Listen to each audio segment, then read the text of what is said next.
I don't know who is Galil. You got some fans. I know, right?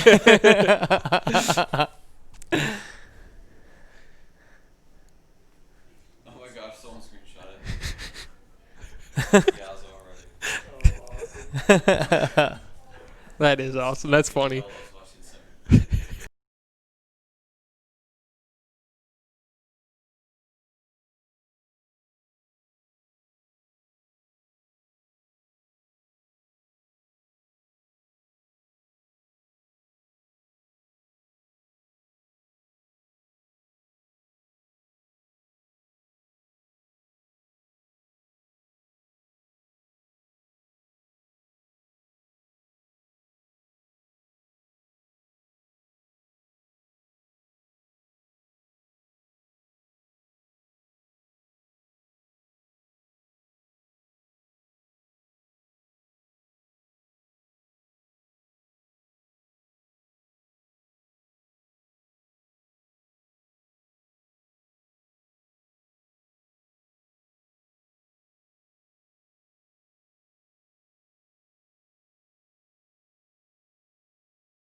All right, so hopefully we're back. Hopefully we fix all those network issues. We just had to boot or change a few settings. We're running on a new rig and everything, so hopefully that's all set. We did get the coin flip all taken care of.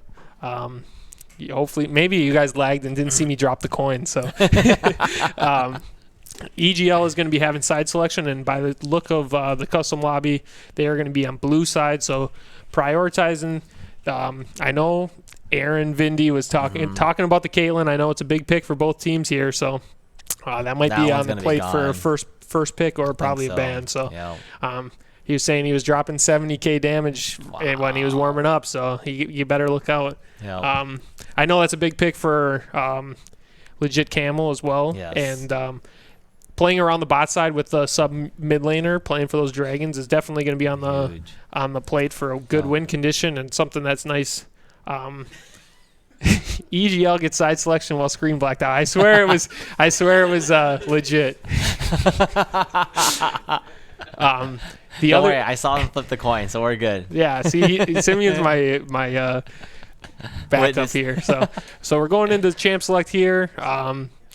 some big bans, I think, is going to be Engage supports. We talked about how important Engage is. Leona, Nautilus are huge picks. And then even just in the top lane, looking at like Set is a big pick. And then we see Jarvan going on the ban here.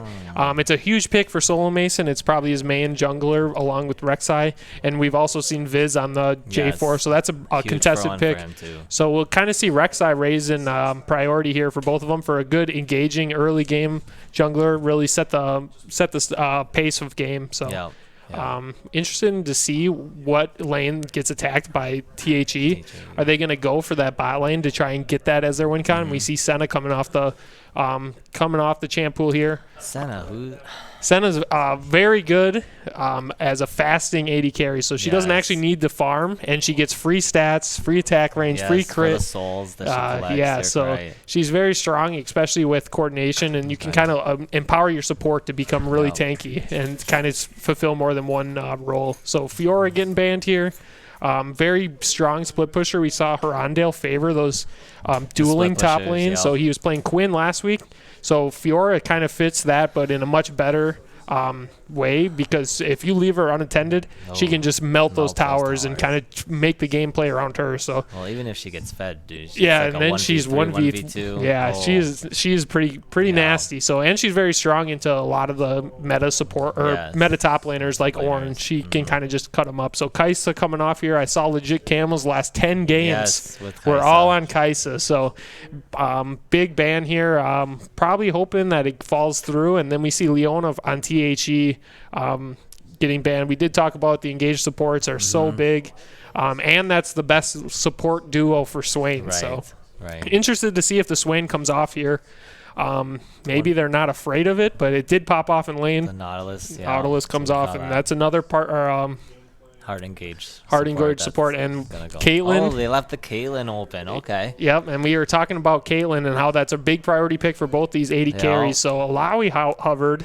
I think they're baiting the Caitlyn pick, though. They must have something planned for that. Yeah, they might have something planned for the Caitlyn. If they do go with this Alawi, this might just be a hover for fun. I'm not sure. I used to be a big fan of Alawi, but Caitlyn does get knocked. And Caitlyn, we've talked about it many times here. She's one of those 80 carries who really dominate lane and make playing for dragons very easy. And I love the Singed hover. I see you, Herondale. So Singe does do good into Caitlyn. You throw that poison down, flip her, you got her. Back to Caitlyn, she's very good because you can really control the pace of game. And if you pair her with a good support. So Sivir. Yeah, we see Sivir here probably playing for the late game. Sivir's a nice utility 80 carry who gets out of hand. Like if she gets 400 CS, I know a lot of people consider 400 CS Sivir is a win con, because once you get 6 items, her crits with the ricochet is just so much damage, and it's damage you don't really notice because she autos the front line and it bounces through and it crits on everyone and really starts piling up. So we're still seeing Alawi hover. That must just be like a scrim pop off or something, but we see trolling. Yeah, or trolling. We see Morgana. I know this is Storyteller's probably his best champion. Morgana and Zyra are kind of the champions he really leans on. So Morgana is really good into engage, can really empower that Sivir to play a little bit more greedy and go up and look for those ricochet plays. Great draft by THE.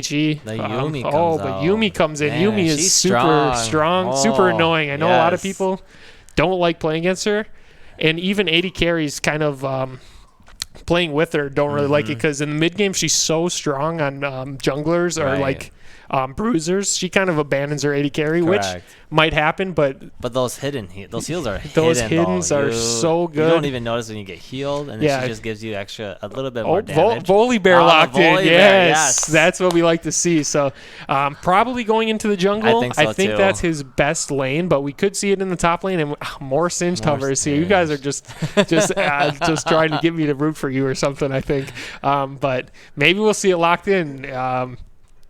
Fingers crossed. But Volibear, in all seriousness, he clears very healthy. He's very strong mid-game, and he can set up tower dives so easily with his ult turning him off. It really gives you more room for error. You can kind of clean up those tower dives that usually aren't doable, but if you turn off the tower for 2 tower shots, you can really make some interesting plays. And Pantheon can kind of do the same thing.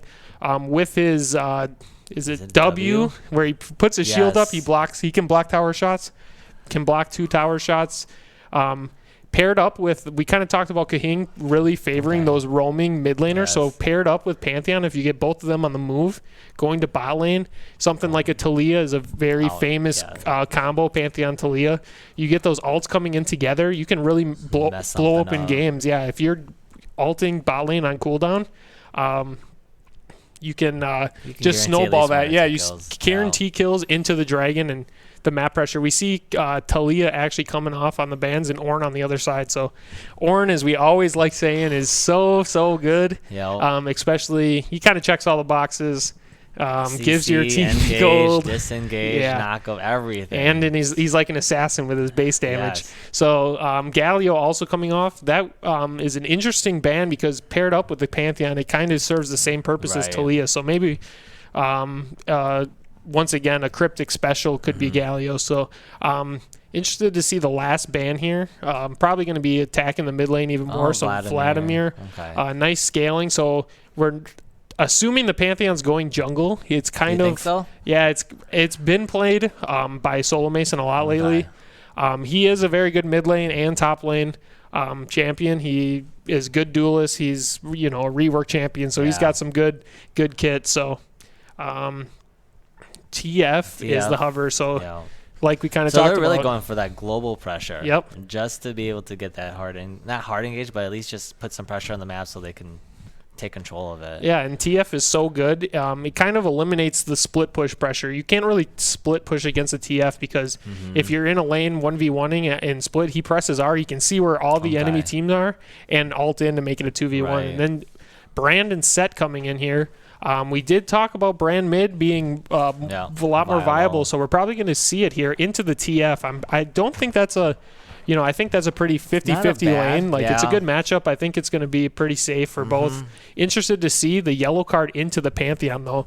That and the Cassio hover is probably Cassio top. Herondale does have it in his match history, so super top Herondale locking that in. Looking to really dominate the lane and into the set, I'm assuming, unless it's volley top. Could go either way there. Both of them kind of could go top or jungle.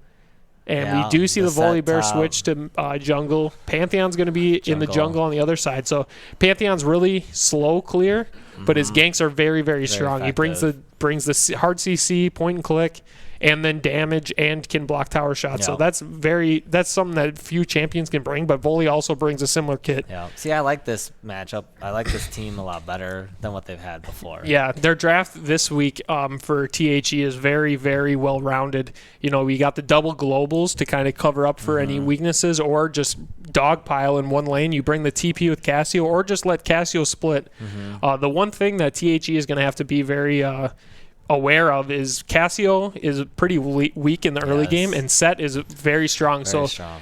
Either talk with Cassio, make sure she knows she's going to be playing weak side. They're probably going to look for Sivir Morgana to dominate this Caitlyn Yuumi because Yuumi really doesn't have that much lane presence. She connects to the Caitlyn, doesn't really have that much pressure. So with that, with TF Pantheon, they're going to look to probably have a party in the bot lane. Cassio is going to be on the weak side, picking up XP, scaling, and she's kind of the late game insurance along with Sivir. Sivir pressing R and buffing them all. I really, really like the THE draft. That being said, EGLs isn't that much worse. Volley, Yuumi together is probably disgusting. I haven't seen Yuumi set too. Just either one of them going in, it's going to be crazy. She speeds them up and just allows her to get onto those carries and can really blow up this game and kind of target down a single target if someone gets ahead. Imagine the Volley jumping in, stunning, and then Set pulling them back into their team. There could be some really interesting and fun. Yes, Yuumi stuns them all while they're running in. It's going to be a really fun team comp in 5v5s here. I think the one thing I worry about on that, like the chat has been saying, Pantheon is slow jungler. So I'm wondering if this Pantheon Solo Mason's going to do a lot of early ganking in order to get ahead of this Volibear. Because Volibear can really farm that. Yeah, he power farms and he can gank too. So Pantheon and what we saw last week with Solo Mason, we really didn't see him with the early game aggressive. He did take the Ignite on the Hack Room, and we kind of saw him MIA in the early game. So this pick really gives him some agency to make those early plays. Right. You know, he's off the Jarvan, he's off his kind of his comfort, but Pantheon is something they've been playing a lot in scrims with Talia. So hopefully they've been just really pushing that advantage and getting those leads, because once you get ahead with that, you can just kind of TF Pantheon R to anywhere, and you know, you can make the map yours. Yeah. So they have a much easier comp to execute, as Jig and Jag is saying in chat here. Not the Quinn split push and kind of stuff we saw, which worked pretty well. Yeah. But it's a lot harder to win the game. It's great in mid game, but closing out, whereas this is a lot easier for both teams. Interesting to see if Caitlyn can get a lead over Sivir more, because that could be a really big red flag for THE's comp. They really need to get that bot lane winning. Sivir is very good at pushing the wave, queuing. She can kind of obliterate minion waves. So I'm expected to see lots of tower dives this game, and I'm pretty excited. So it's gonna be an exciting game, I believe. Yeah, and then the Set Cassio matchup, I'm not too familiar with it. Cassio top is something that you see pop up every once in a while. Hooney's a famous Cassio player, and you'll see him just pop off in games, or he goes like 0-8 and is kind of irrelevant. So interested to see how this falls. It's gonna if he's able to scale. I think THE. If it's an even game, I'm my vote's going with THE. Who are you picking? Are you on the Volibear train? I'm on the Volibear train. I think it's because I want to see the Volibear just kind of pop off at the same time. So I'm a little biased on my end over here. But and we're gonna see the 1,000 pierced bear skin. I think that was the skin that came with the rework. So that's awesome. Riot giving us some free skins. Oh, and a fun fact I forgot to mention: Kahing, the sub mid laner for THE, owns every skin, purchasable skin in the game. So that's pretty cool. We see Tango Twisted Fate as his pick out of every skin in the game. So that's pretty awesome. So we see the Ignite Exhaust Yuumi. I think that's one of the things that make Yuumi really strong, is you can bring that double combat summoner because you're bouncing around and not really a champion, so no need to flash, but you bring Ignite Exhaust, and that can really spell doom for anyone caught out of position. Yeah. And then I'm trying to see if we have any other weird runes or anything. Dark Harvest on the Brand mid lane, and he's also taking Cleanse. That's pretty normal, though. Yeah. So Dark Harvest, very scaling damage. Early, it's not going to bring a lot, but once you get those stacks, can really start hurting. And with Brand ulting a whole team and the burn damage proccing it can add up. He does take the cleanse here, so really he must be playing safe then. Playing safe for the Pantheon, jumping on him, and then the yellow card is a lot of chain CC, which could prove to be a dead Brand. Right. So coming into game here, looks like we're just rendering a little bit. I'm interested to see if Pantheon hovers top lane to keep Cassio safe. Yeah, safe, That's one way of playing this, or they could just put him on an island and just say farm safely. Don't fall too far behind. Late game will provide more than set. So the one issue with THE's team comp is we wanted to see some hard engage. They do have Pantheon, but he's not the most tanky engage. If he jumps in and can't get his shield up to block that incoming damage, looks like they're looking for the evade. They do have Morgana and Pantheon stun, so they could really burst someone here. Probably TF yellow card too. Yeah, they get seen by Yuumi. They do get a deep ward in. They'll be able to see where the start is. Blue side actually does get the ward on the red buff of THE, so both will be getting some information on jungle starts. I'm not too familiar with New Voli's clear path, if he has a set path or does he kind of do standard. So he can go either way. It can go because he uses a good, not a whole lot of mana, so he's pretty healthy in there. Okay. It's his, and he has the AoE with his passive. He's got his as well too. Passive, so the storm that gives him a shield and damage. So all that stuff is pretty nice for clearing the jungle. And we see him starting on red side, so maybe looking to attack that Cassio, like we said. And I think Pantheon is starting bot side as well. So something people like to do on Pantheon jungle is the level 2 cheese. Yes. You get the Q, you get the stun, and you run bot lane when they're level 1, and you get a guaranteed stun into the Morgana Q. That could be very strong. So we're interested to see if he does go for the level 2 gank here. Well, even the mid gank wouldn't be too bad. Yeah, he could mid I has wonder cleanse, if he's gonna though, do so, that, but yeah. which makes it harder to do. But you burn the cleanse at level 1, which is awesome because then you open that gank up the rest of the game. Yeah. And just some basic trading here. We see some regular. I think both of them have fleet footwork for 80 carries, so some good sustain. Yuumi in the bot lane. It's probably going to be pretty resident sleeper down there until we get some ganks. So unless the Caitlyn can start chunking them out, getting some sneaky autos in when Sivir's going for last hits. Her attack range is shorter, but with the boomerang and the bounce, she can kind of save from or farm from a safe distance. So the build path for Caitlyn is probably going to be the Stormrazor. Oh, and we see a little trade here. Brand putting out some work. His passive is probably one of the best passives in the game. Yes. Just percent max health damage on your passive is very, very strong. So, and then the build for Sivir, I think, is Essence Reaver, so she gets the multiple mana procs, and then into full crit. So here comes the Pantheon gank on Set. Set burns the flash. Cassio's trying to provide some damage here, but she's pretty weak early. And Pantheon comes in. He does have the execute on his Q if they're below, I think, 10%. But he gets caught out by the Volibear coming in, and Brand roams up. He actually burns the flash. I think he was dead by the Brand passive, but maybe flashing to try and get Cassio to get a little help there. They both are running Conqueror for Cassio and Pantheon, so that does provide the healing there, but just a little bit of miscommunication because he goes into the jungle with mid missing for Brand, and he had mid prio, so he was able to go up there and really turn that counter gank. Even though he was a little bit slower, I think Pantheon did a 3-camp clear where Voli did a 4-camp, so he was a little faster to the top lane, which is how they got the kill. And the kill going over to Pantheon is pretty big to start that snowball. And then Cassio is a little pretty safe. You see, she's going to fall behind in CS, and Set picks up the call here, so... just to catch up. He's got to come up. And he's got a pretty safe laning phase here.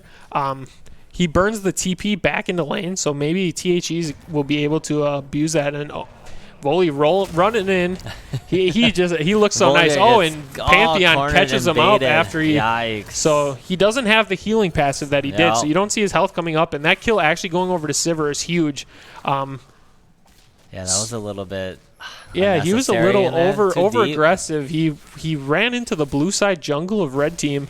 And Set coming in, using the face breaker. Cassio uses her miasma kind of in a weird spot where it didn't get the full spread, but it got the slow. And we see a huge wave coming in here to Sivir. She should be able to get a pretty big CS lead. And that death on Voli is pretty big because that's just going to put him farther behind and allow Pantheon to really control this map here and kind of do what he pleases. But Set's going in on Cassio, and he's got a flash, otherwise he dies to the haymaker by Set. And Set's laning phase is just so straightforward. He just runs at you, and if you don't have a way to deal with him, where Cassio has to have the mana to go toe to toe with him.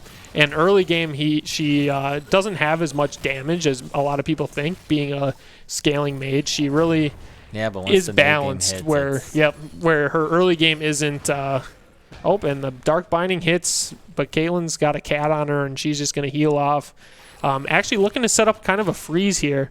Doesn't have the 3 minions necessary for the freeze, but just clear it out, reset it. Looks like THE's bot lane has taken the recall, and Cassio TP'd back, and now that she does have the mana, she's able to trade back into the set. But due to the recall, they're getting first dragon. EGL has got first dragon. Is that Cloud Drake? So Cloud Drake going over to EGL. It's not really a good Drake, but a good soul, but it's good to have alt cooldown. And we see this play here. Here comes the dive. Looking for Pantheon to draw tower aggro.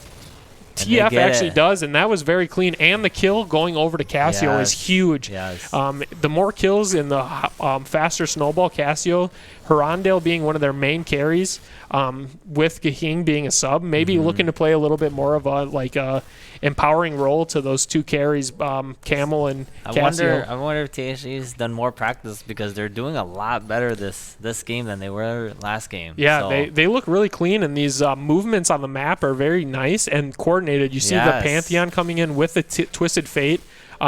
Pantheon didn't even have R there yet, so it wasn't the double global. It was just one global used, and getting that Cassio ahead. She's down 7 CS here, which is almost nothing. For being a rough early matchup.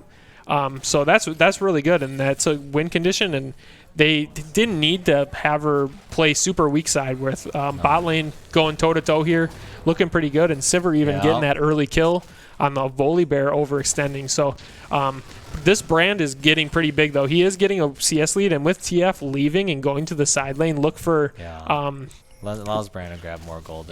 Brand's getting gold, and he's a huge team fight. And we kind of touched on before, THE's team comp is not very tanky, so a big Brandar could just kind of obliterate them, all their HP, and could really swing this fight. He kind of brings an interesting damage profile for mid lanes that not a lot of champions fulfill, where the ult bounces between enemy champions. It's just it's a different type of ult than so we see a lot of mid lane assassin big damage champions control mages. Hit one target or like a CC. He kind of brings damage to the whole team, so it's really nice. And looking at junglers here, we kind of have a little bit of a lull here. Caitlyn setting up the freeze here is good in theory, but if they're under tower, that's just easy dives for Pantheon TF. So that could be troublesome, but I think in the situation right now with Sivir being really low, the freeze is very good. As my main man LS says, freezing is always good. So you watch LS too? Yeah, I'm a LS fan. So I am myself. With Sivir being low, she can't press up. Hang on, we gotta fight here, and we see Voli jump in on the Cassio, and the Pantheon jumps in way too late, and Twisted Fate is R-ing in here. Maybe a little overzealous to take this 3v2, and Brand. We see the power of that Brandar, and he just pops both of them with the passive, and TF almost falling down there too.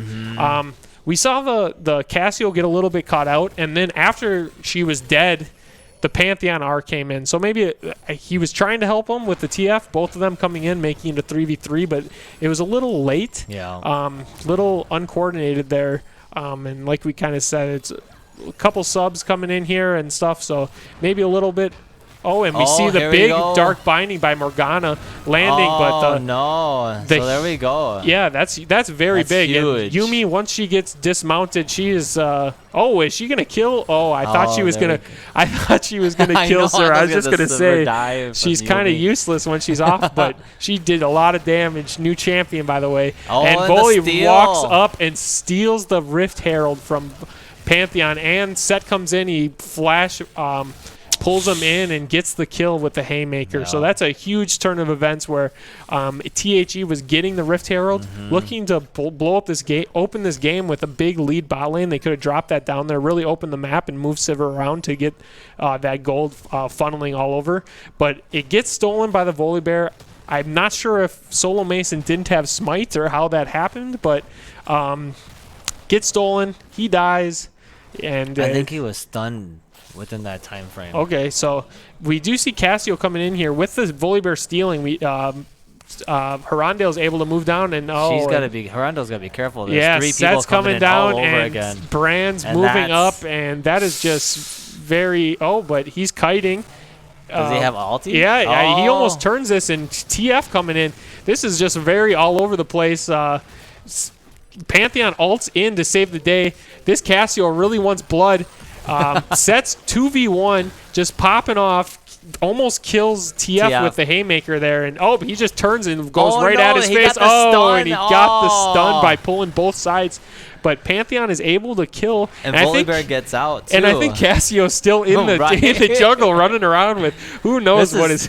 Yeah, like Blizzard says, this is a clown fiesta, just crazy fights up in the top lane. And that's what we like to see. We like to see action. We get to see some fights. Yes. Herondale, I'm not sure how he lived, but you see the power of Set there. If he is able to get on the champions, he pulls them together, stuns, and then the Haymaker does so much damage with Conqueror fully stacked where he can just really turn 2v1s that look like he should be dead, but he comes out on top. Yeah. And the Facebreaker changes everything. Yeah, too. You don't expect it from the stun from both sides. You just get that perfect. Oh man. And he was able to get both stuns. And we see TF coming down here, yellow card on the Caitlyn into the Dark Binding into the Morgana ult. Pantheon coming in too.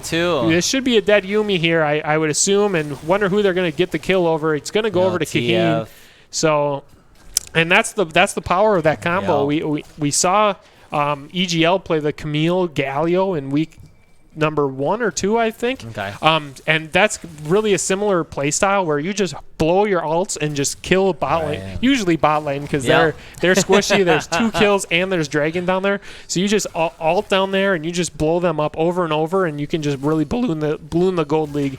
I am nervous for Herondale up here. This set is huge, and we see here he just goes so in. And I don't even think Cassio did any damage to him. So this is a big thing, and we knew Cassio was going to be a little bit weaker than Set in lane phase, but just him picking up those random kills and those skirmishes is really just making that even bigger of a lead. And we see the Herald that was stolen get dropped, popped for first tower. The good thing is THE's bot lane is ahead and EGL's top lane. So it's going to be interesting to see how both these teams play around this to go into mid game and see where they put the pressure, put the gold, put the lane assignments. Because if this set goes into the Morgana Sivir, I think he's just going to get popped. So it'll be interesting to see how everyone adjusts their laning phases. It looks like Cassio is moving into the bot lane, into the Caitlyn Yuumi. I don't know if that's going to help him get caught up. I don't think so either. But he can't go against the Set anymore in the long top lane. So Morgana is going to pair up with it, and Set gets caught out. And we see that Haymaker, and he half healths both TF and Sivir there. So that's just really the power of Set. And he is going for Black Cleaver first, which isn't the most gold efficient item build on Set per se, but it fulfills the role he's trying to do.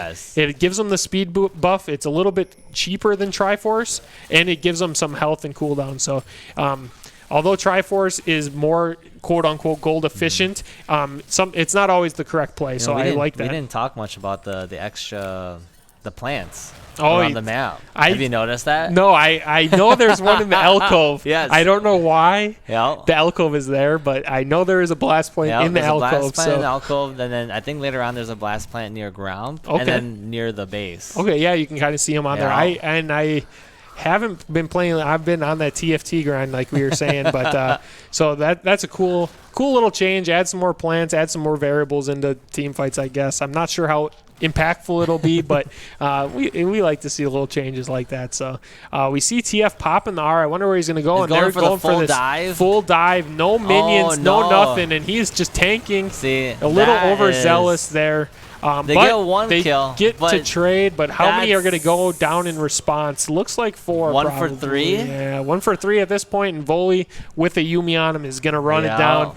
And there it goes. And Set running at Cassio, like we said. This might be a bad 1v1, but Cassio is actually doing a lot of damage. She finishes. But he just runs her down and just punches her down. And with Cassio falling a little bit behind, if Set doesn't get those 4 or 5 kills in those skirmishes, I'm interested to see how these 1v1s would have played. And just like that, the lead balloons from almost an even game into a 5K gold lead. They just maintained what they had. I think THE would have been even, or even maybe ahead. And they pulled the trigger on the TF ult, and they had vision of Volley, so they were full aware of where all the members were. And they still pulled the trigger on the tower dive, maybe over-judging their damage, but Yuumi does provide so much with that exhaust. And we see TF flash, yellow card, pops Caitlyn. So that combo is still very deadly, but Brand is just doing so much damage. He has no mana here, though. So I'm interested to see if they turn this, but it looks like they just go for the 1 kill. Caitlyn drops for EGL. But this Volibear is very scary, and I see the bear is paired up with a cat, and they're just going to be running people down. So Trick 2G would be very proud to be seeing this Volibear gameplay. And I'm very happy to see that. See that Volibear just charging right in like he's supposed to. And there's not much answer. I mean, if he gets CC'd, he gets his cooldowns back, so he can just kind of run you down and make you blow stuff. And then if he's not able to, so yeah, and like Twitch chat was saying, there's no minions there on that tower dive, so they really wanted to force. I'm not sure if there was I think it was a misplay. Yeah, that's what I feel like. Maybe it was a misplay down there. Maybe getting a little hyped up with how well that combo was working, and then they could have been using that ultimate spike right here, but we do see Pantheon and TF having those ults, so maybe look to get a pick here on the Volibear, who's really strong, but he's teamed up with a set. That's not a 2v2 I'd want to take, but we see TF ulting. He's probably be flying in here. Not really sure where he's going to be going or a good place, but he's going right. Or is that Cassio? Yep, that's a Cassio teleport. Set actually gets a great flank, but the R gets canceled by the Black Shield, and he is just running at the backline. We see a really disjointed fight here with Pantheon and Morgana in the backline of EGL, but this Volibear is so big, along with Set. And Caitlyn R is not able to get blocked, and he takes down the Sivir. That fight was so split. Yeah, it was a very split fight, and we kind of saw, but Cassio is still pretty strong in these 1v1, and looks like she's going to, she just burns down. Yumi isn't able to move over and get the heal, but Cassio is still scaling, and looks like she's working towards the Morellos instead of finishing her Saris, which is very interesting. Usually you see the Saris always finish first, but he's really prioritizing that healing reduction. And Dragon's spawning here. Set does have TP advantage, so look for another big team fight here. And that's what we like to see. Pantheon coming in here. And the Miasma is actually really useful for Cassio, and Set's coming in on a teleport. Set coming in. The Black Shield does protect Pantheon for now, but this set is not going to be denied. He is running in, and with it being a 5v5, I think EGL does have the power. Pantheon TF are so good at picking people off, but in a 5v5 team fight, they don't bring the same power as the Volley set. So the set is huge, so he has finished Death's Dance. He's very tanky. He's healing a bunch. He's got a cat on him, healing him, giving him shields, so he can kind of play how he wants to. And, well, we see the Dragon actually started here. I wasn't sure if they were just kind of waiting or if they were going to... they're just trying to push out, because Brand just did so much damage to their Pantheon that Pantheon can't contest anything. Yeah, Pantheon can't even come in, and so we're going to see 2 Dragons to 1, and it is an Infernal Soul, which is very, very huge for the Brand and the Caitlyn. They can just kind of play like a poke comp almost. And we see the new blast plant. Yeah, interesting to see. I wasn't a huge fan of plants when they first were introduced in the game, but they do, sometimes they are really nice when you can get out because of one. But being a jungler, getting in instead of going all the way around. Now you only have the path. And Cassio with a big ult here, but she's trying to peel through a big set and a huge Volibear. I think THE's win condition is going to be Cass just because of her scaling and the way that she just rips through everybody's armor. And she finishes the Morello here, so... she's going to be cutting down the healing on Yumi, the Death's Dance, the Volibear healing, a lot of healing on the side of EGL. And Caitlyn building the Swifty boots. We talked about this a little bit last week. His favorite item, and with the move speed buffs to 80 carry build paths, it's very, very interesting and allows positioning. I think on Caitlyn it's good because she can position in fights better. Other 80 carries I'm not so sold on, but... if it's the way you like to play it, the Berserker Greaves give a nice little attack speed, but is it really going to change a team fight? Probably not. So if it lets you position a little bit more forgivingly, I'm all for it. So Sivir working on her second item here. Look for the 3-item Sivir power spike. Essence Reaver, IE into a Zeal item. That's when she really starts pumping out massive damage.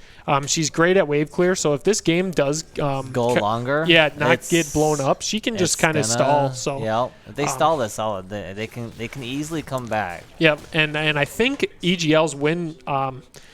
Ideal win con would be to get 4 Dragons here before the 30-minute mark, have a team fight, win, march it down, and just because this Cassio scaling, Sivir scaling, and we talked about Caitlyn, she's very strong early, pretty mediocre in the mid game, and then at 6 items she comes back to be a powerhouse. So before she starts to really lull, they should be looking to get these towers. They did a great job getting all the outer towers.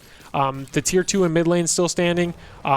THE haven't got a single tower down, so that's kind of a big thing, and really limiting really limiting their map. And with the team comp that they drafted, they really want to be opening that map up and really changing the lanes so that they can make a 1v1 into a 3v1, and that's really what they want to be playing around. But without towers falling, they're really waiting on EGL to over push or overstep their boundaries. So, and they're doing a really good job of just fighting over vision here.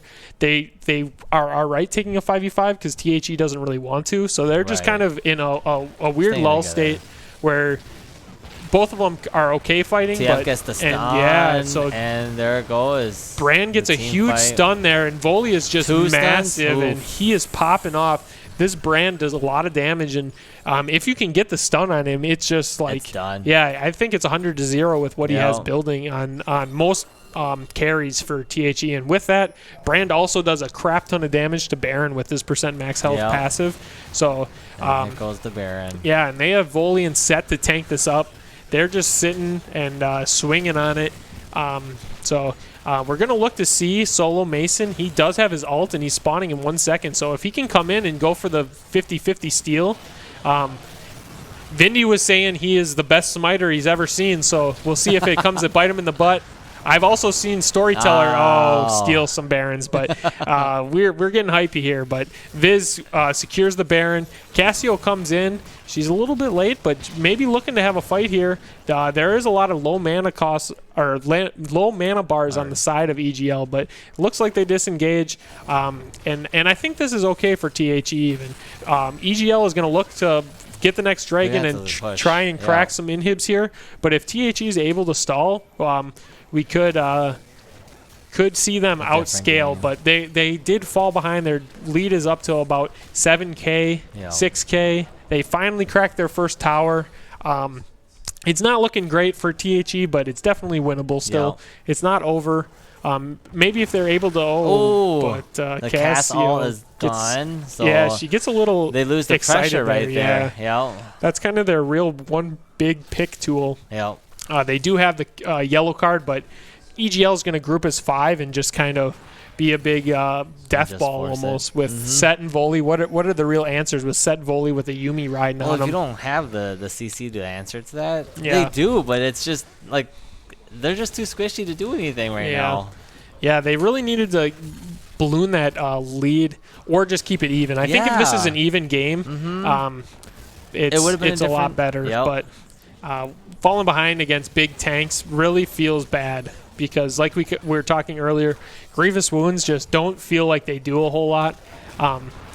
The damage or healing reduction really falls off late game. So trying to take down the Set, Yumi's heals so much. Now Yumi's she's strong now. Yeah, she's super strong, and she can get on these tanks and just make them unkillable. I don't see. This is the way for THE to get back in the game, though. They need to find some picks. They're going in on Set, but Set is just very huge. He flash. But is he okay anyways? He maybe would have been fine just flashing out. But Cassio really wants this. She's going in for it. Herondale going for the game-saving pick, but I think Set just might run him all the way around the map here. He gets the speed boost from the Scuttle Crab, and that fight started at inhib. So, and with that pressure he drew, EGL is able to crack this. They're on Soul Point. It's looking a little rough. And we see the big Volibear, and he flashes in, and he is just going ham. And this might be. And there's not a really good answer for him. He's huge. He turns off towers, and he gets a lot of resistances. He's pretty much full tank, but he's reworked, so he does a lot of damage. And, I wish that I feel like the game really did break open on that tower dive where they got a little excited. They got too excited in that play. And then they gave up 3, and then top lane died 1v1 right after, and it was just a huge swing. But EGL looking to take that game 1. THE is going to have side selection, and probably going to look to address, maybe just get a tank. I think if they have a tank, then I think, like you said, though, that one play was what turned it around. Yeah, if they didn't, how do I say it? Lose 5 kills in 1 minute. Yeah. So, Because they had that. Yeah, so I like the synergy. It looked much better than last week. Yes. The TF Pantheon was very good. We saw them get kill after kill, but they never transitioned those kills into towers. You know, we got the kills, but then you look at 20 minutes and they had all towers still standing. Right. And the Herald getting stolen. There was a couple of things that were kind of unlucky, but definitely a much better draft than we saw last week by THE. And EGL, they played very well. The brand mid, kind of were hearing about it. I saw in Cryptic's match history he was playing it a lot. I wasn't sure if it was mid or support because it's kind of hard to tell. But he played it great. He did a lot of damage, was landing those stuns, and when you land those stuns, you blow people up. So and the alt made a big difference. In those team fights. It just half health, and when they start with half health, and you got a volley set balling in full speed with the Yuumi stunning people. So I really like the EGL comp. It was just kind of a death ball, like we kind of talked. Set runs in, pulls people in, volley jumps on top, and it's just a free for all. So very exciting 5v5 comps, and hopefully we see something similar in game number 2. So I would say a great Clown Fiesta game. Yeah, and we like to see lots of kills. A kill a minute, we'll be happy. So we'll see kind of what Twitch chat is saying here. 2 of the best scaling. Yeah, so they did. They had 2 scaling carries. Play that game right. Yeah, and they were even until they got a little ahead and dove those towers. I think if it's even throughout the whole game, they win that game. Right. If they don't fall behind 5,000 gold in 1 minute, right, with everything happening so fast, everything went downhill in one because it would have quick changed. Turn. So say they did that. You know, these are all what ifs, right? Yeah. But say they did that, they would have been able to push those towers, split the towers, and then the team fights would never have happened. Yeah, and then you could 1-3-1. You could have had the 3 and then the Pantheon TF in the side lanes, and that's really hard to answer. But Set got 4 kills randomly in those weird fights around blue buff, and then he just ran at Cassio, and Cassio had no answer. So just some fundamental things and stuff like that happens, and that's why we play the game. We don't just draft and pick a winner. So and we see Pantheon should have been traded out, and they just did that for some nice synergy. You got to remember, we got King's subbing in, so he's played with them quite a bit in scrims this week, but maybe not the same team comp. So really focusing and playing a 5v5 game is what they're focused on, which is a great idea. And their synergy looked great compared to last week, so they should continue that style, I think, and just kind of clean up some of those errors. So. EGL though, I think they could roll back the same team comp. Volley Bear is super fun to watch. I think the volley and the set might be banned next game. I think Yuumi was a big. Yuumi was huge. Yeah, I think Yuumi was big. Yeah, and I haven't seen too much of this patch. We were talking before, there's some changes. I haven't watched too much on it, but Volley Bear getting buffed is huge. We all know rework champions see their spotlight sooner or later, so maybe this is the patch. Volley is crazy good. I played him a little bit last patch, voice crack, but a little bit last patch, and he felt really underwhelming. So some nice little quality of life buffs. Are great, and that's kind of what he needed. And we saw him run over people and jump into team fights, and that's awesome. I would not be against seeing Volley again. So I think we're just going to roll here. Do we have a time for the next game, Kelvin? Are they starting right away? 5-minute break. Okay. All right, so we're going to have a 5-minute break. So we're going to go over to the EGL with the schedule and everything. 5-minute break. We're going to get some drinks, and then we'll be back, and we'll come talk a little bit. So.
All right, welcome back, you guys. We were just talking about the last game. We saw EGL just death ball and run at a 1-3-1 comp, and it worked out. So falling behind a couple thousand gold in a short increment really escalated that. And I think EGL did a great job adjusting and attacking the draft that THE was going with. And we were kind of talking about if we saw a similar draft, maybe support. I think support was first picked for THE. Yes. But some easy answers to the death ball kind of style is like a Janna or a Nami where they just disengage and then kind of sit back and let their side lanes push. Definitely a close game. Hopefully we see another game just like that. We like kills. We like fighting. We like action. So I wouldn't even be mad if they both kind of took the same approach and we could see the 1-3-1 fight the 5v5. Maybe THE getting a lead instead of falling behind, getting a little overzealous, tower diving without minions. With a Volibear in the bush, on vision. A lot of things that they could have done, maybe not have done. So I think if that one play doesn't happen, that game ends up playing out completely differently.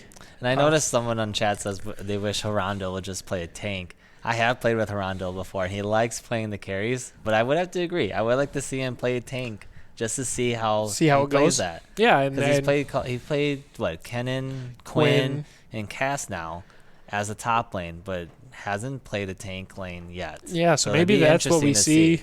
I know that's one of their PowerPoints where they're looking to see that as a win condition, and maybe they see him as their carry. Maybe they put their mid on more of a supportive with the top carry, which is something that totally works. But maybe that's a if they're looking to try new things, which sitting at 05 they might think about doing. Right.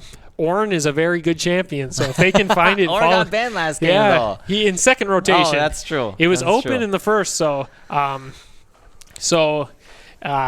Ornn is open, we see THE on blue side. Maybe that's a first pick.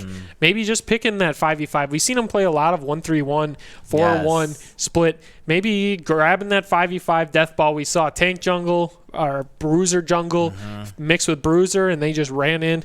Maybe if they go for Ornn, try and get the J4. We might see another ban, but Rek'Sai, get that early lead, transition it into a strong 5v5, run it down mid as a 5-man unit and say, you guys have to fight us.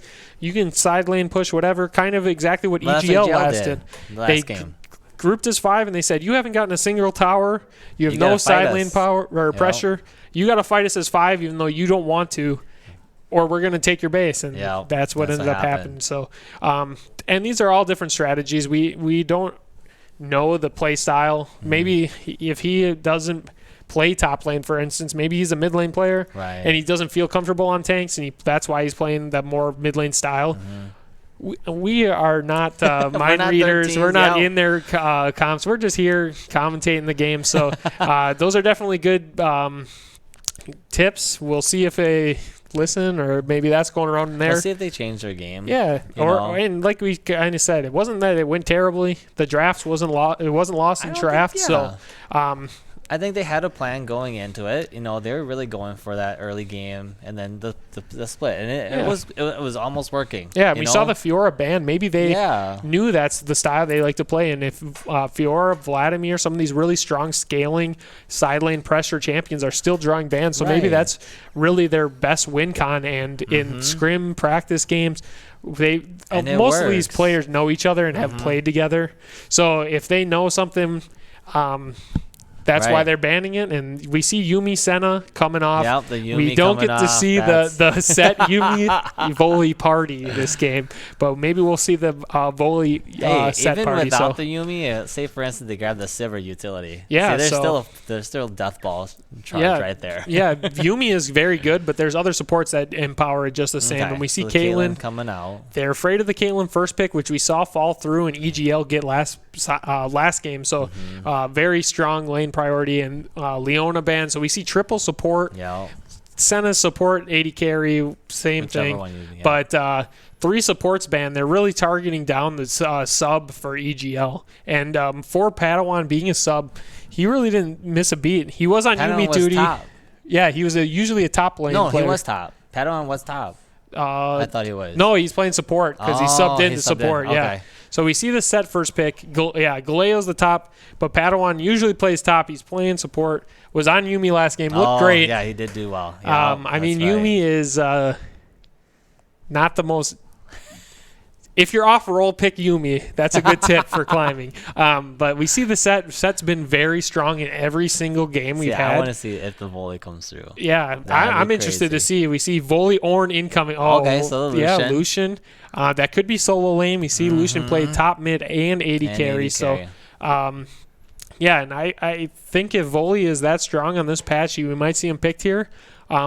I'm interested to see Set's win rate in this circuit so far. Every time I think we've had Set, he's been on the winning side most of the time. So we've seen him in support win. We've seen him in jungle win. We've seen him in top lane win.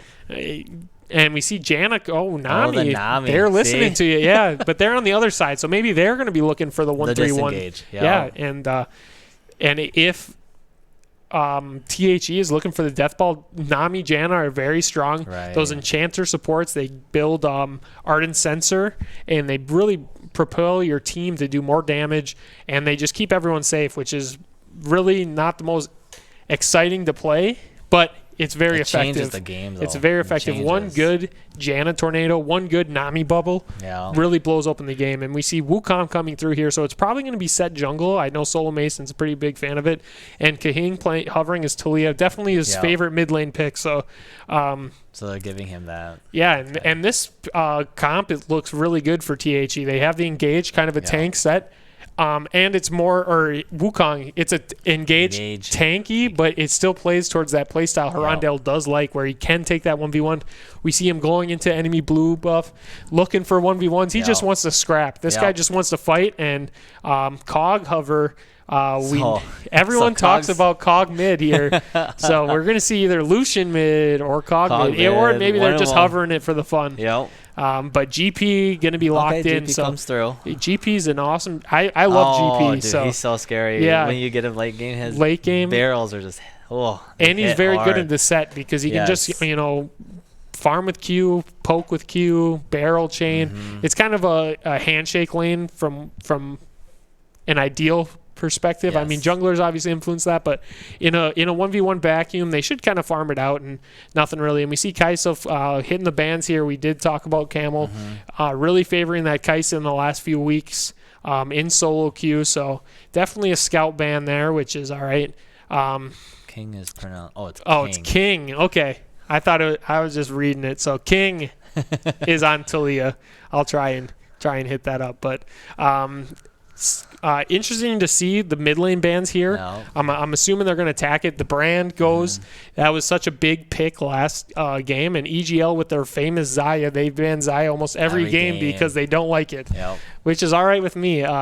So brand hitting the bans here after really just having a great, kind of a quiet, great game. He wasn't like popping off, but he was doing great damage. He was doing what he needed to do. Yeah, he was landing stuns, disrupting, and really winning team fights. If you start with half health, it's really hard to fight. So, and we see the Malzahar ban here. We know Party the Challenger really just destroyed THE with the Malzahar pick. So maybe that's just a little spite ban there. But Cryptic could definitely be a player. Galio coming or not being banned here. So he might be coming through. But then I know they played it with Camille, and Camille doesn't really have a home with GP being locked in, unless it would be Jungle Camille, which has been banned or been nerfed over and over because it's very oppressive when it's strong. So Poppy coming through, probably gonna be in the jungle. That could be a Poppy jungle.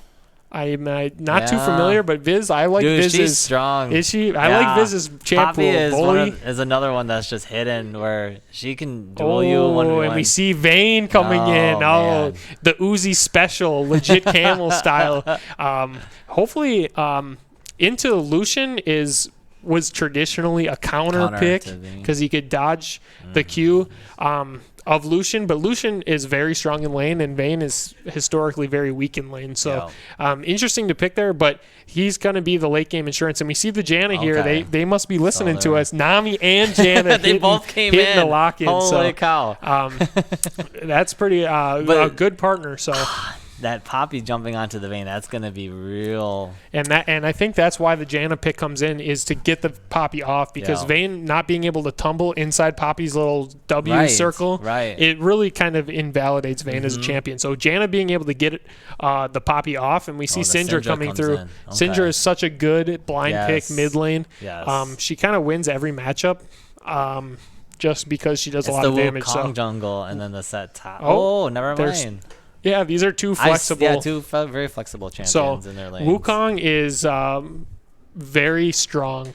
Him double ulting is very disruptive and probably not necessary with all the other changes he got with his clone proccing auto attacks, his clone proccing abilities. It's a very wonky champion where you see stuff and you're like, he can do that. He double ults with clone, and it's kind of like it's very good. And then paired with Set, that's a very strong top line. And then we have Taliyah here, who can really be ulting to the side lanes, and maybe look to see her in a side lane in mid game. Her ult lets her join the the team fights and stuff, just like TF and stuff like that. But she doesn't need to take teleport. She can take teleport for even more global pressure, but look for her to be hitting the roams, hitting the side lane, but into Syndra. I think Syndra just outpushes Taliyah early mid. Taliyah can clear with the Q and the Volt with E. So look to see that who can get mid prio and pair up with their jungle to go and get some either deep vision or that stuff. So Poppy jungle is strong. It's a hidden strong. I think it's very good into champions with a lot of mobility, and looking at the side of THE, Vayne, but other than that, there's not too many dashes. So Wukong's Q, I think, gets interrupted by Poppy W, but the damage might still go through. I'm not sure. It might be like a Jax Q thing where the damage happens, but their dash doesn't. I'm not, spaghetti. So So the Poppy's great into teams like that. It's not like it's bad into non-mobile teams, but that's really the advantage of picking Poppy. And then bot lane, Lucian, Nami are probably going to bully this Vayne out early, but look for Vayne to come on later, and Lucian kind of falls off. And he's a short-range ADC, so he really has to position correctly, and maybe the Swifties will come in and be able to. He built them last game, didn't he? Yes. He did build the Swifties. Didn't notice that. On shorter range, 80 carries, I'm not sure. I'm not sold. But maybe we'll see the Swifties coming in, and he'll be able to weave in those autos and move around team fights a little more efficiently. Or he'll go with the traditional Berserker reads, which are also very good, obviously. But don't tell Aaron that. And then we also have the Gangplank scaling. Wukong is very strong mid-game. I think late game he kind of falls off. He's pretty strong, but Gangplank really does hit the... He's really used for his utility. But, solo queue, he just rips people apart just because you don't realize his damage and everything. But Gangplank in the late game, he does have the global R, and he just constantly scales. Wukong probably has the 2-item damage power spike, and then he goes tank, so he doesn't ever keep scaling where Gangplank just hits the ceiling and he just keeps on going. So Vayne and Gangplank really looking to scale here, and everything else is kind of going to be a nice fiesta, hopefully. Again. It looks like it's going to be another one. Yeah, we have a lot of both teams that are looking to scrap early mid, and that's all right with me. I would rather have 20 kills at 20 minutes than 2 kills at 20 minutes. So I'm excited about the Nami pick just because you can see the Wukong, the set, everyone just trying to get in. Once the Nami all comes through, or the bubble, man, that engage is done. Yeah, they can kind of just you can't re-engage anymore. And they can dictate the fight. Like if they want to fight, they can go. But if THE is looking to engage, they can kind of use the wave and just kind of say, we're going to fight on our terms, which is something that is very valuable. Janna doesn't really offer that same disengage. She's much better disengage, but not as good engage. So a little bit different on the Enchanter's supports, but both serving kind of the same purpose, but Nami a little bit more able to be aggressive. But Janna with the shield, the slow, she's very, very strong in lane. So maybe able to fight back and protect this Vayne. They'll be more sustained in bot lane. I think that's what really kind of won it for bot lane last game. Even though they died a couple times, right? Vindy died a couple times, but they were able to stay in bot lane and outfarm. And they didn't lose their tower. And into that team comp, it was so good that they were able to just hold strong. They got dove. They got 5-man party in bot lane. but obviously unrelated.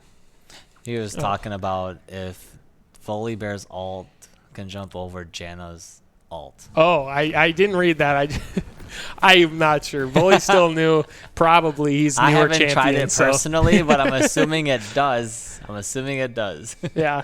So that would be pretty cool. So. Oh, it jumps over now and he's not. Oh, I don't know. Their practice tool. We'll right. We'll take your word for it. So we see another 5-man. So all these teams, EGL's going for the 5-man engage, and there looks like a 5 points on the side of THE. A lot of these teams on red side seem to go 5-man invade. Vane's going to drop a ward, spot this invade out, and should be able to get out. It is always great to do these 5-man invades because you can get information where they're starting, any wonky stuff that's going on. But we see Wukong and Set going in and getting an answer, so they're going to be able to just kind of stalemate here. Interested to see after getting information how the teams use it. Yep. Because a lot of times you'll see them get this information and then just go standard. Yep. And go bot lane, clear top. But you're able to, and we see Wukong and Set looking to go in here and, like we kind of said, using that information and getting an invade and maybe getting a 3 buff here, which would be a huge tempo swing and get the Set ahead. I'm assuming Poppy's clear speed is pretty similar to Set. It's similar to Set. So she's got the AoE on the Q, percent max health, and GP's actually not going to check this, so he misses the information. Oh, but he's turning around. He's gone.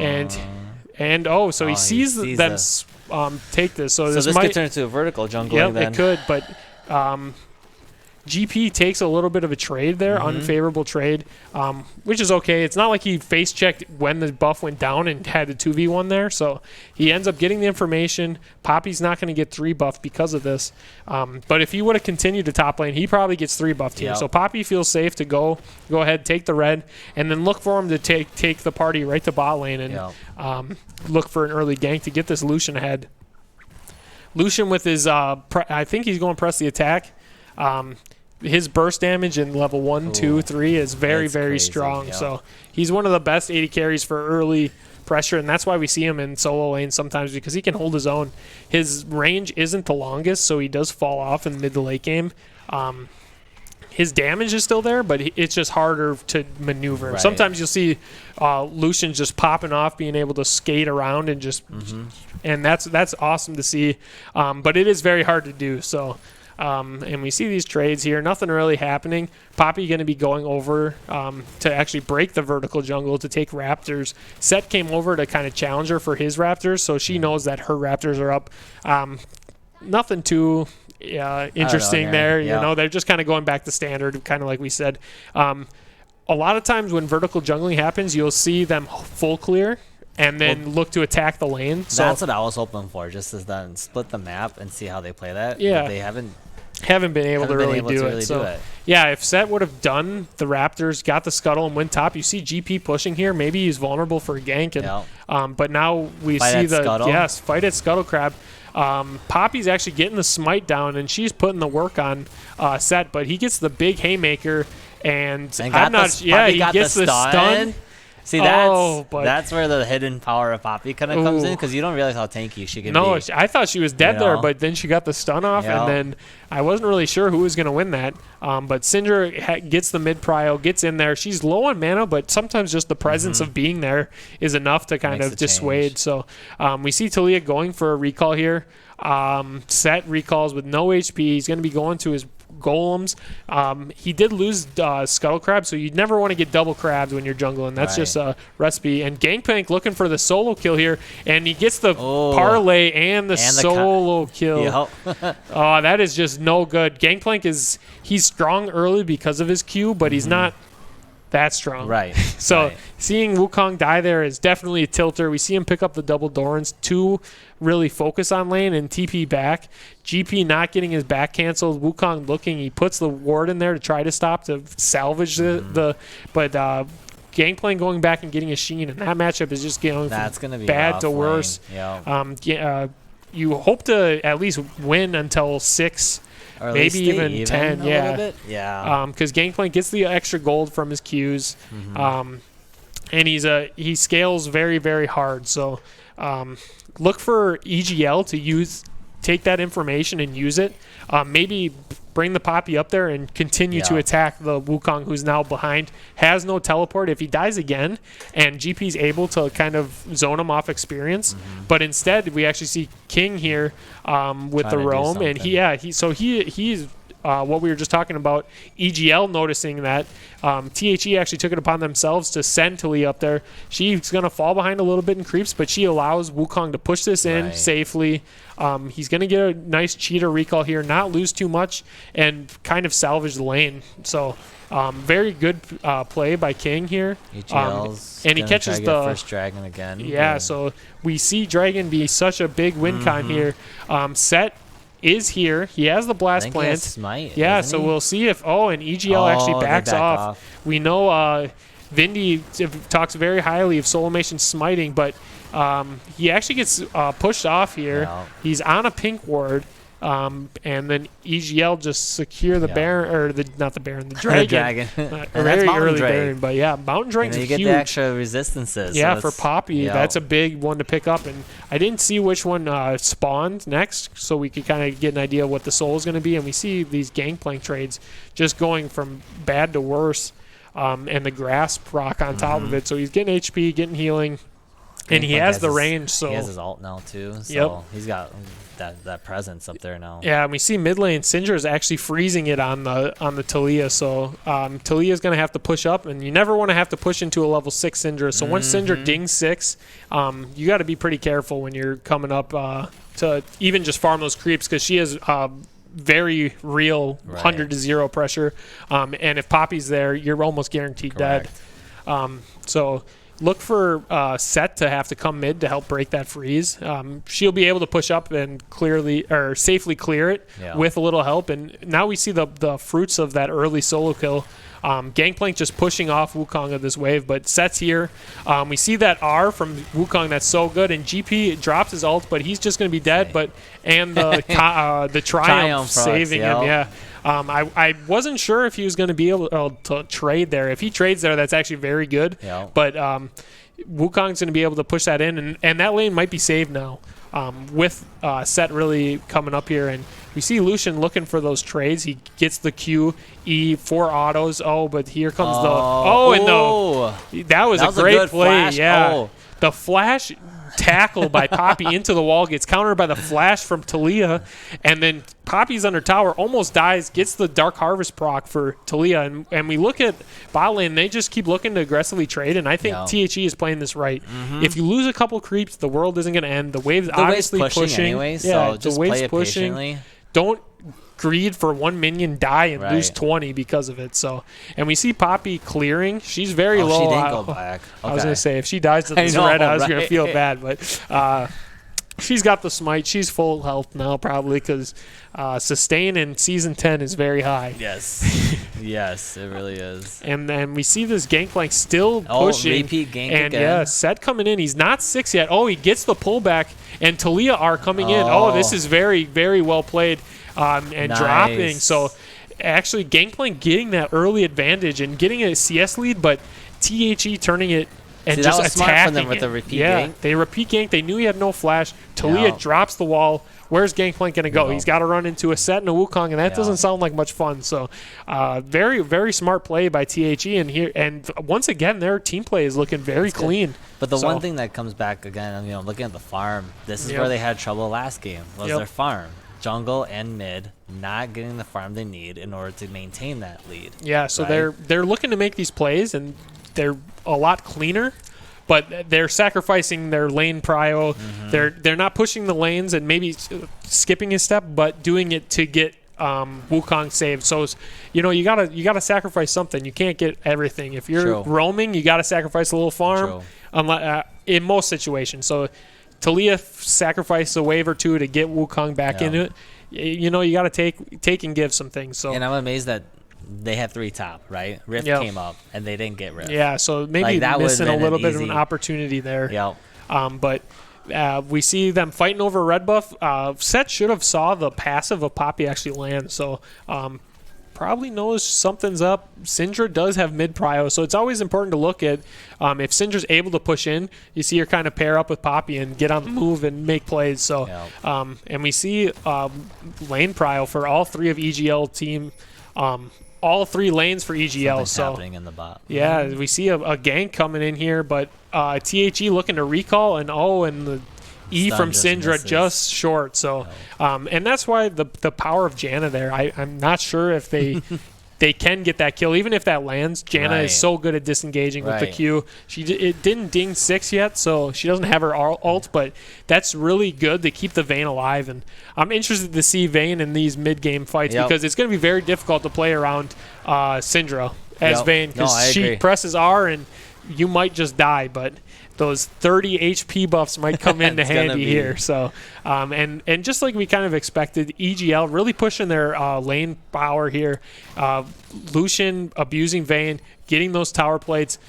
We see him up almost 1,000 gold with no kills, no deaths. But that's just what happens when you pick a scaling laner into someone like Lucian. But we see a little bit of trade. Vayne, she still got damage right there. Yeah, she gets the 3 autos. Oh, but we see GP ult dropping on the Taliyah into the Syndra ult, and King just a little caught out there. He was looking to make a play and probably get some vision on this dragon, so it's air dragon. I don't think it's the end of the world if it gets gave over 4 THE, but it's one step closer for EGL at getting at that soul, and it's going to be either Infernal or Ocean, which are both very, very, very strong souls. It's not like giving over the air, and we see it's Infernal. Drake. So once again, Infernal Drake coming up. And we were just talking about Vayne surviving the Syndra burst. Infernal Dragon is just going to make that even more difficult. Because if she gets that bonus 16% damage and she presses R on Vayne, I think Vayne dies. So that's the one thing about Vayne, like, and she's there for that really big scale in the game, just to tear through people. Yeah, and she's big playmaker, really big kills playmaker. Tanks, but there isn't too many tanks, so she should be able to get through Poppy as long as she doesn't get bursted. Ooh, but Set comes in, and actually a great CC chain, and Janna actually took the kill on accident. The ignite tick got it. So it would have been very. Oh, and actually Taliyah's here too to get another kill.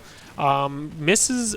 Hey, she forced the flash. She forced the flash, so that's actually really good. Yeah, the Q is at a weird angle, but it ended up not mattering because I think if she lands the knockback, she's dead no matter what. So we still see Taliyah really hitting the map. But Solo Mason's a little caught out here, and he doesn't have flash because he used it. But he's actually fighting back. Waiting for the Taliyah to come in. Taliyah comes in and burns the flash, but she hits the fadeaway. The fadeaway Q. But King goes in and he bursts Syndra. That was clean. That was very big. And Syndra, we talked about the CS lead for Syndra earlier. King actually only being down 10 now. Pushes the wave in here. Could almost make it even if he's able to push in, but smartly he's checking because he knows Poppy's somewhere around. He is pushed up. He just burned his flash. He's a little low on mana. Isn't able to fully push it in, but he smartly gives up a little bit of time to check to make sure he's not dying. And stuff like that is very important. You don't want to just blindly push and then just give up that lead. You just had a super nice play to trade kills back for your jungler. And then if you die to their jungler, it's just kind of all for nothing. So very nice, clean play by King there. And I like how the set drew in the play there. Yeah, he flashed in, and we see the repeat gank. He's coming in, and Set just presses Q, and he runs in very fast. He actually misses, but we see Wukong flashing in, and is Vayne going to be able to? And he does pick up the last hit on the Nami. So, and that's very good. The top lane tower is probably going to fall here. We see Poppy pick up the Rift Herald, so they just say, they're going to be going top. We have to make a play on the opposite side. They do. They get the kill on the Nami. Lucian ends up surviving, which sucks. It would have been really good for them to get double. But Poppy comes in and has a really clean tackle. She doesn't get the stun, but she gets it into the into her ult. And Syndra presses R, and that does a lot of damage. So Set. Did he flash in there? I think that was Hex Flash. Over the wall, but now he's just kind of caught out with no health, but he ults Poppy. Syndra has no ult, so he wasn't able to pop him. He ults the safety. He was trying to save that tower. It was really low into Rift Herald. I don't think there's any world where he does save it, but it's worth a shot. And we see Syndra going on the move to top lane. They know Wukong somewhere in here, and looks like they don't want to take this fight because Janna and Vayne are on the move as well. So interesting to see. Maybe they could have took that fight. Syndra Poppy versus Wukong Janna. I think I'm taking the Syndra, but she doesn't have R and she doesn't have full mana. So we kind of see THE just kind of lose control all over the map here.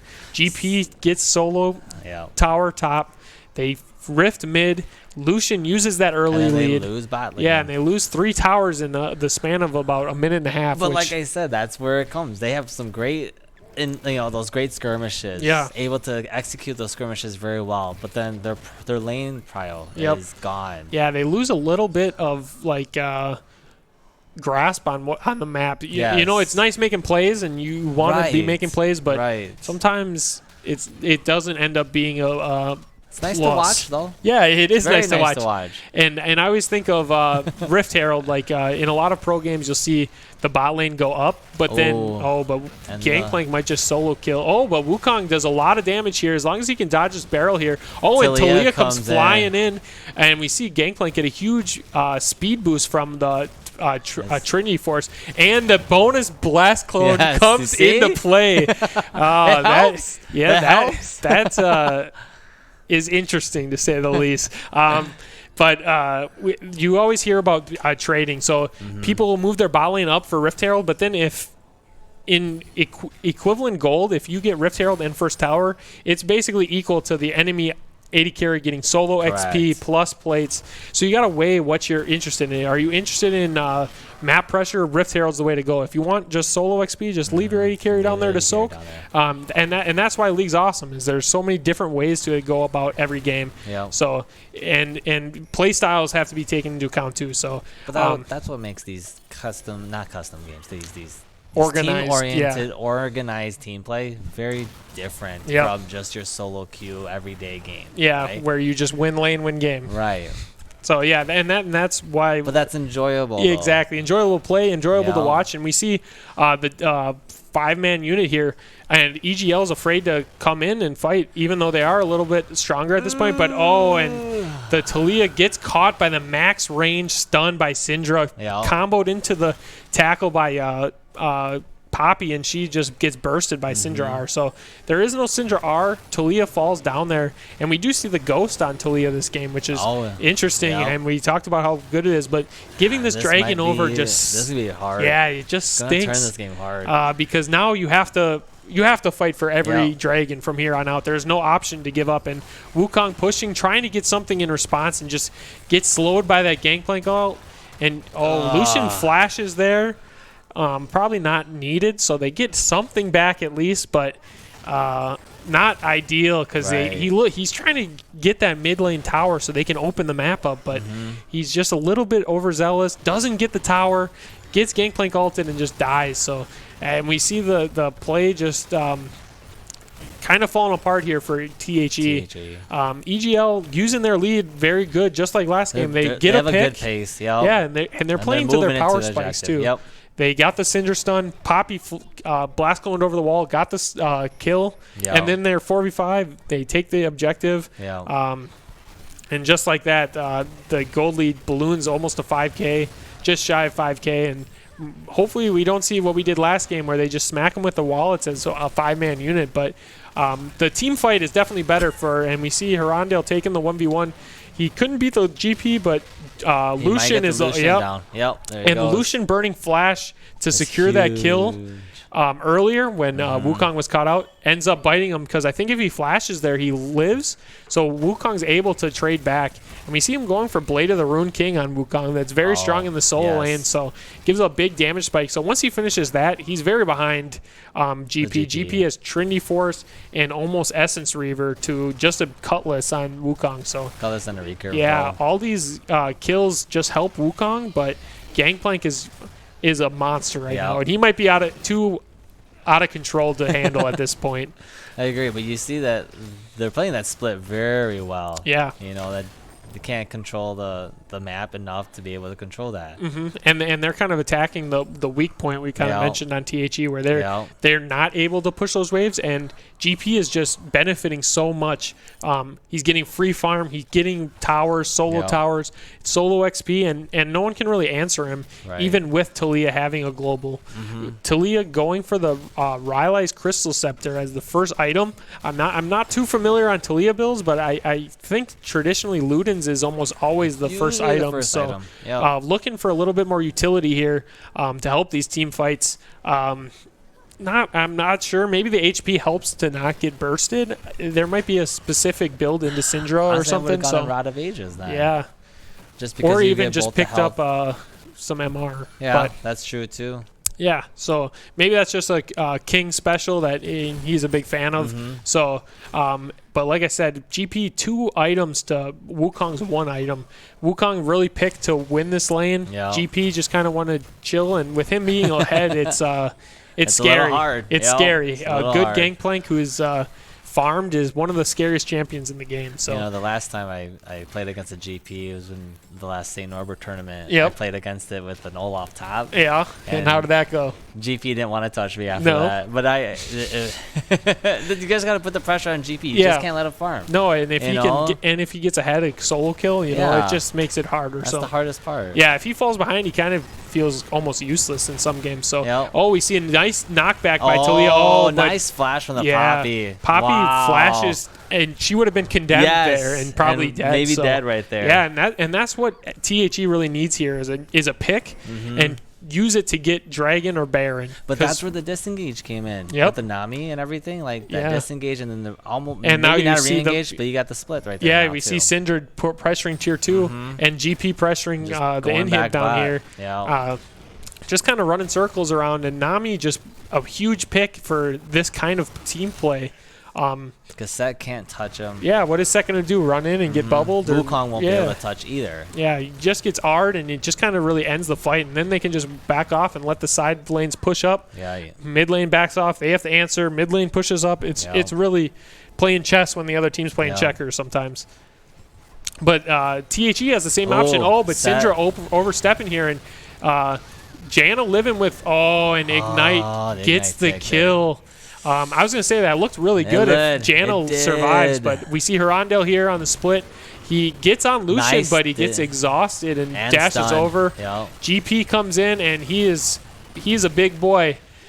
Oh, he flashes, but isn't able to get vision on Set. But see, that's where the damage of the GP comes in. I feel like if he just ran to the bush, he would have lived. Right. But he took the blast plant, so GP had vision of him and was able to get the Q. Actually, crits on the Q, and but. See, honestly, with Wukong being behind, I wonder why he's going the Serrated Dirk. Yeah, maybe just getting tanky, getting Randuin's Omen, so he gets in there, slows everyone with the Rylai's. Staying alive at least. Because if you're dead, you do no damage. Right. So, yeah, that's an interesting pick, but he's really just looking to maybe get a leg up on GP in the side lane. So and Dragon Soul just went to EGL right there. Yeah, and that so that's just more damage for them to. Yeah, I feel like Syndra is out of hand right now. 4-1-2. She's gonna press R on the Vayne, and Vayne's gonna have a very bad time. Yep. And Vayne's done a very good job at scaling here. She's 101. She fell behind in lane because she was into Lucian. Right. But she's staying relevant. But that soul just kind of it invalidates all that hard work and all that good play in the mid game here.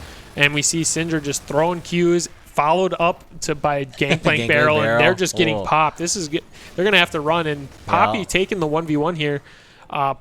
Does Poppy? I think Poppy might have Dark Harvest. But wow, what a nice ult by Poppy. Ult. She cancels Taliyah right off the wall. And Poppy sends giving him a back. little cheeky there. Yeah, and now she's fighting Wukong, and is she just gonna? Yeah.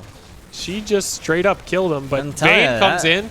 If Vayne's able to pick this up, Vayne gets the kill. Yep. She almost got popped by the GP ult. I was a little nervous there, but in trade, they're going to be losing their mid inhib tower. But Syndra might look to cancel these recalls here. She does cancel the Vayne recall. That's a smart move. And just to keep going. GP and Lucian are just pushing, and there's no one to answer. Set does come back after respawning. Vayne looking to take the 2v1 or 2v2 here, and oh my goodness, Nami one-shot Vayne. Nami killed the Talia. Nami gets the double. Well, that's the Nami's just a great support. Heal, and you see the Infernal Dragon soul really. Yes, and that I think she autoed Vayne with Infernal Dragon. She popped. So, yeah, we see this game really kind of blowing open here. Dragons are very, very, very strong, and we see THE just looking to make a play anywhere, looking for a pick. 2v1, but these two are not two guys you want to fight. No. And Hirondale playing a little mind games with the clone, faking it out, pressing S, and he goes in on the GP, maybe, and he's not even, he gets the knockup, Lucian is in there, and he actually gets the kill in a 750 shutdown, which is huge, and Vayne is here, and a double kill with shutdown. It's nice, but they're still down 6K. Yeah, Baron's up. And that play should never have happened either. No, they saw the 3 or 4 down there. They should have already been back already. And I get it, but yeah, they're very far ahead. Yes, so, at that point they were up 7K. Right. I agree with you. Testing the limit testing. And was that wasn't Nami? That was Syndra. I thought that was Nami, but Syndra stunned. Nami bubble came in after that. Yeah. But yes, Nami gets the kill. She's 3-1-4. Are we gonna see a Medjai's on this Nami? I don't know. She doesn't have a dark seal up, so maybe not. No, but yeah, we see, and this is just really difficult when you have no vision and are behind in gold. But that's what I'm talking about, the power of Poppy. She just gets in there and she can just run in. And Syndra's so strong in Fog of War. THE is fighting for vision of their own jungle, and there's just a fed Syndra and a fed Nami waiting for them. And they do a lot of damage. And this is just kind of the stranglehold. Once you get that mid-inhib, you kind of get control of the whole map, and the other team has to fight you for it. And when you're behind as far as they are, and we see Wukong trying to make something happen and just getting caught out. CC'd right there. Yeah, he was chain CC'd even in his clone, and we see Vayne coming in. Is this Gosu? But he sees the Syndra, and what are you supposed to do to that? And Lucian coming in. We got a little Vindy 1v9. King puts up the wall. Is he? Yeah, and he falls down. So they lose top tower though. Yeah, and Camel, good. He draws the attention. Yeah, he draws the attention, but I don't think that was needed. I think they get the inhib anyways, but oh my. See, like you said, the Syndra R. Syndra presses R on Vayne and she dies. She looked like she was popping off there. She was weaving in and out. I don't know if she did a lot of damage, but it looked nice. Yeah. But yeah, Syndra is just such a good, safe, blind pickable mid lane who does so much damage. She gets mid prio. She just is very strong and has been for many patches. I don't know if she's gotten nerfed, but maybe pro play needs to pick her up and we'll see her drop a little power. But hey, I've seen that. I saw a couple games in the last couple of days, and Syndra I haven't seen. I think the games I saw Syndra wasn't played in. Okay, so and I mean she's just very safe. She does a lot of things good, but she's not like great at she blows up one person. They did nerf her. I think it was a cooldown on her knockback. Okay, they increased the cooldown of her knockback so she couldn't do it as much as she did. So it's just a little bit more. We see Syndra gets banned a lot in pro play. Well, maybe they got to nerf her a little bit more, but she is very strong, and just popping one person on the enemy team is very, very good. It's like Vygar, but provides more for the team and a little bit better. So. And we all know how frustrating it is to play against someone like Vygar who just removes you. And when you're that champion who just gets removed every team fight, you're not having a fun time. Not at all. Champions like that are very difficult to balance. And we see TH here are positioning for the Elder Dragon. This is kind of their last chance. Yes. Vayne gets the blade plus Rage Blade. Isn't able, and she gets the knockback on the Poppy, but we just see Poppy. Oh my! Wow. And she almost one-shot the Syndra almost. Oh my! But Wukong comes in and kills Syndra, so Vayne might be able to come in if she gets one of these plants. Poppy is still like full health. And the GP just presses Q. Parley. That's all he did. Poor Vayne. And we see Lucian backdooring Xpeke, Nami's landing every bubble. Yep. Give it to Nami. Staying away. Oh, KS by Viz and Vindy with the back door. He's ex-Peke. Who needs Casa Wind? Yeah. But that was another close game. Right. I mean, we saw a lot of back and forth, a lot of fighting, a lot of opportunities, and we saw that mid lane kind of sack their advantage to help Herondale on the Wukong get back in the game, and we see him finish with the lifesteal lethality item. Right. That's not ideal, I think. Like but we said before, they had a great. I think it was a great early game that they had. Yeah, and then both games. Both games, and then they just couldn't capitalize. Yeah, there was like those weird periods where they some of their stuff gave up too much to get a little back. Yes, and that's kind of what it felt like. But they definitely looked better than last week. They had great team play. Their drafts made sense, a little more sense. More sense, yes. But little things to improve on for sure. But definitely trending in the right direction. So I like THE's mid lane. I don't know. I haven't seen their last mid laner playing a whole lot besides that last game, last week's game. But this mid laner seemed a lot more in tune with the way that they played. Yeah, and they picked for him. So they picked the Talia, they picked the TF, they picked him to play with the team, and maybe that's something that I know Wiz, their usual mid laner, he's a big assassin player. Right. So that is difficult to play in a setting like this. So getting him on those picks and maybe even just trying them and more practice is definitely good. And EGL looked clean. We saw them have great wave management, punish little oversteps. They punished wave manipulation pretty well, and they were able to open the map up and just kind of hit THE with their wallets when they built that 4K gold lead and just kind of run them over. So some great games. We had the schedule up earlier, but I didn't actually look at who was playing next week. So but going back to the custom games, like I enjoy them a lot more just because I have a background in playing soccer, play college ball, play high school ball. And just seeing League of Legends have teams, leagues playing together, just to see them just play. It's a lot different feel. It's nice to watch, more organized. It's something that's more enjoyable. And you can see when you work as a 5-man team, it's a lot more quality games usually than like solo queue. Solo queue is kind of a mess. You got one person 0-10, but in team games you can help out that person who's behind and kind of work towards it and nice play with different styles to fit your team. There's not one set way to win. So next week I think it's Party to Challenger versus Fire Nation. So two really strong teams we have. Undefeated Fire Nation versus Party to Challenger, who just picked up a win last week. Kind of fighting for position, and then we'll be going into like the mid-season. We're going to take a little break and then resume. And so anything else you want to add, Simeon? No, I think the games are good. I'm sorry that THE, you lost, but you guys did very well this weekend. It was very nice to watch you guys play. Very, very team-oriented. It was nice. EGL, great win. Yeah, and EGL staying in second place there with that win and looking to keep that position until they can take on the Fire Nation and maybe go Avatar and take them down. So we'll see you next week, tentatively at 2 p.m. Central. And thanks for joining us, and have a good one. Yeah, have a good one.